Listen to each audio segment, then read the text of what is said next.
Welcoming you from our Eros Park Studios, Windhoek. This is the midweek edition of Primetime News. Many thanks for joining me. I'm Michael Madiba. Leading the bulletin tonight. Newly sworn Prime Minister of the Kingdom of Lesotho, Samuel Matekane, earlier today paid a courtesy visit to Head of State Dr. Hage Geingob, who doubles as the chairperson of SADC Organ on Politics, Defense and Security. Linia Dishena produced our lead story. Matekane was sworn in as Lesotho's Prime Minister on 28 October 2022. Speaking during the visit, Matekane said Lesotho is currently identifying areas of bilateral cooperation between the two countries, saying Namibia is the younger brother. Matekane thanked Geingob for his unwavering support as the chairperson of the SADC Organ on Politics, Defense and Security during the country's reform process, which brought about key political change needed to bring stability to the country. He noted that there are various things that they need to look at and be able to agree to work on together. Geingob welcomed Matekane, saying Lesotho supported Namibia during the liberation struggle. Therefore, the two countries have a long history, adding that Lesotho has gone through difficult times, of which Namibia has been involved in during the tenure of former President Hifikepunye Pohamba. Geingob said Namibia is grateful for choosing it to be the first country to visit as the new Prime Minister, and Matekane is coming from a business background which is governed by principle. Now that there is peace and stability, it is time to deliver. Reporting for Primetime News, Linia Dishena.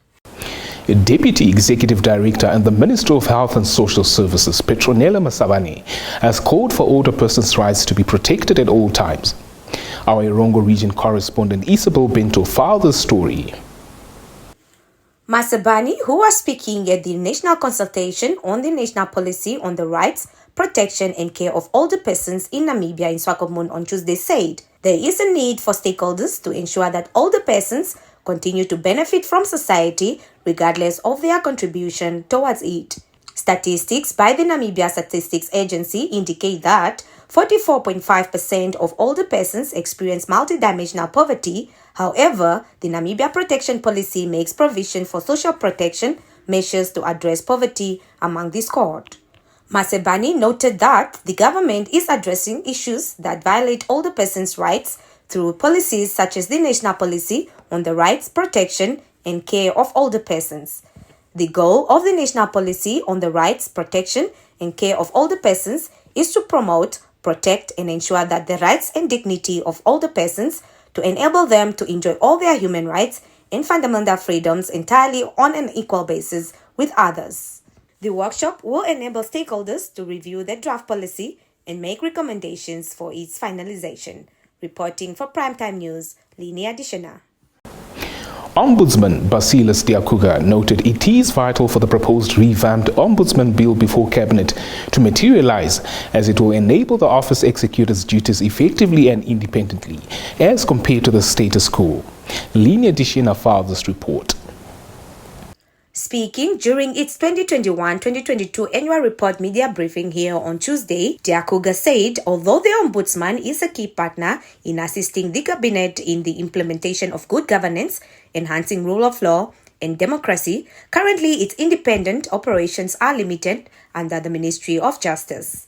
The Chief Human Rights Administrator stressed that currently the budget of the Ombudsman is under the Ministry of Justice, causing many delays, including the release of annual report, which was submitted on 6 October 2022 to the Speaker of the National Assembly as opposed to March 2022. According to the report, a total of 2,880 complaints were recorded for the year under review, ranging from maladministration, especially against human resources practitioners and local authority employees, to human rights violations such as access to healthcare and protracted court cases.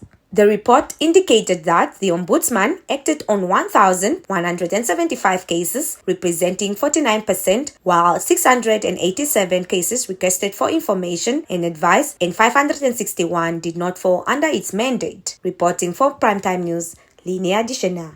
On to events further afield. NATO Director General Jens Stoltenberg says there is no indication that a missile which struck a Polish village near the Ukrainian border was the result of a deliberate attack. This after Kyiv accused Russia of being behind the explosion, adding that NATO had no indication that Russia was preparing offensive military actions against the US-led defense alliance.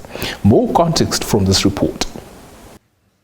An investigation into this incident is ongoing, and we need to await its outcome.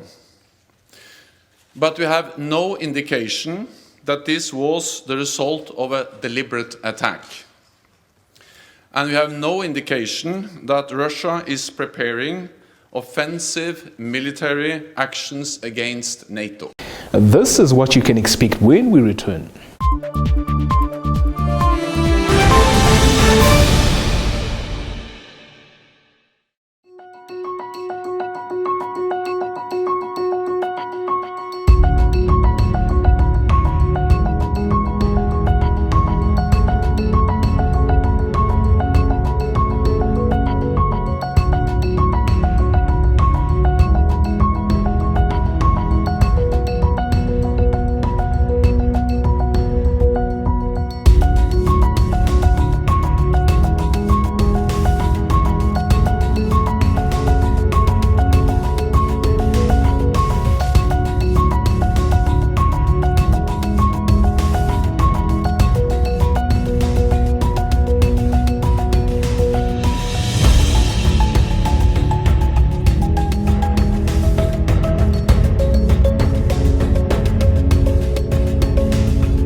Primetime Biz is the segment that breaks down all things business and economics. The segment commences in the Kavango East region, where regional consultations on the Data Protection Bill by the Ministry of Information Communication Technology started in Rundu on Tuesday. More from this insert compiled by Isabel Bento. Explaining what the bill wants to achieve, during consultations, Deputy Director in the Ministry, Elizabeth Kamutwedu, said it talks about various role players such as government officers, ministries, and agencies and how they deal with people's information. She said the objective of the bill is to protect the fundamental rights and freedoms of natural persons, and in particular their right to privacy with respect to the processing of personal data. Adding another objective is to prevent unlawful use, collection, processing, transmission, and storage of personal information by private and public bodies. The Deputy Director noted, with the introduction of social media, the right to privacy has been taken away as one's information can be used without their consent. She said, data is the new diamond in the information and communication technology space, adding that everyone wants data. Kamutwedu said organizations that do not comply with the bill will face prosecution, including government offices. Prime Rose Harris, reporting for Primetime News. On to some science and tech. NASA launched the most powerful rocket ever built on a journey to the moon earlier, in a spectacular blaze of light and sound that marked the start of the space agency's new flagship program, Artemis. More on the gist of the story from this report. Hydrogen burn-off igniters initiated. 7, 6, 5. 4-stage engine start. 3, 2, 1. Boosters in and liftoff of Artemis 1. A 32-story tall space launch system blasted from the storied Kennedy Space Center in Florida at 1:47 a.m., producing a record 8.8 million pounds of thrust.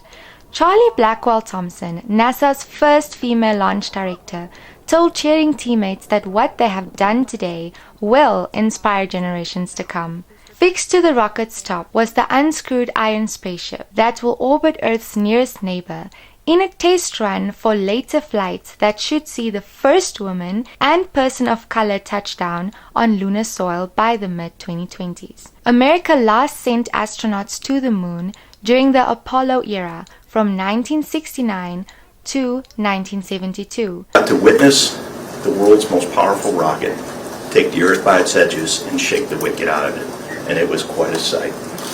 It's quite a sight. We're going to learn a lot more as we go. We've got 4 weeks of mission to go. We are just barely starting to scratch the surface of the Artemis program and gather data. We've learned a few things along the way, mostly that this system is performing exactly as we intended it to. It was third time lucky for NASA after 2 previous launch attempts were cancelled for technical reasons. About 100,000 people were expected to have gathered along the coast to witness the historical event. Reporting for Primetime News, I'm Patricia Kutsia. That's where the top news ends for this evening. Kindly stay tuned for the business and economics roundup, followed by what the weather has in store for us.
Welcome to Sport Planet, the slot that unpacks everything sport for you.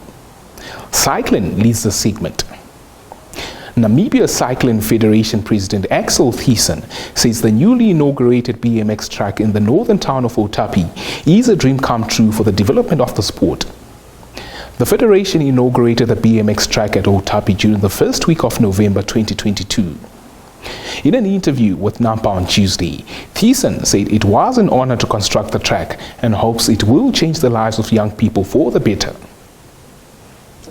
On to some football. Now, with only 4 days to go before the start of the Qatar 2022 FIFA World Cup, Christopher Nkunku has been ruled out of the tournament after the France striker suffered a knee injury in training on Tuesday. The RB Leipzig frontman took a knock in a challenge with Eduardo Camavinga as they contested a 50-50 ball, and he had to be assisted off the field. It was later confirmed Nkunku would not travel to Qatar after tests revealed he had sprained his left knee. The French Football Federation sent Nkunku's medical file to FIFA in order for the defending champions to call up a replacement. He is expected to be replaced by either Wissam Ben Yedder, Moussa Diaby, Morgan Terrier or Randall Kolo Muani. Already, a considerable amount of stars will miss the World Cup due to injury, and I'm sure many a football fan are keeping fingers crossed that not another single player is blighted by injury. Stand by for your sports roundup.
We, the sports news, have come to the end of tonight's edition of Primetime News. Many thanks for watching. Do make a date with us on the morrow for another insightful Primetime News edition. From myself, Michael Medimba, and the crew that ensures this production comes to life, it's good night.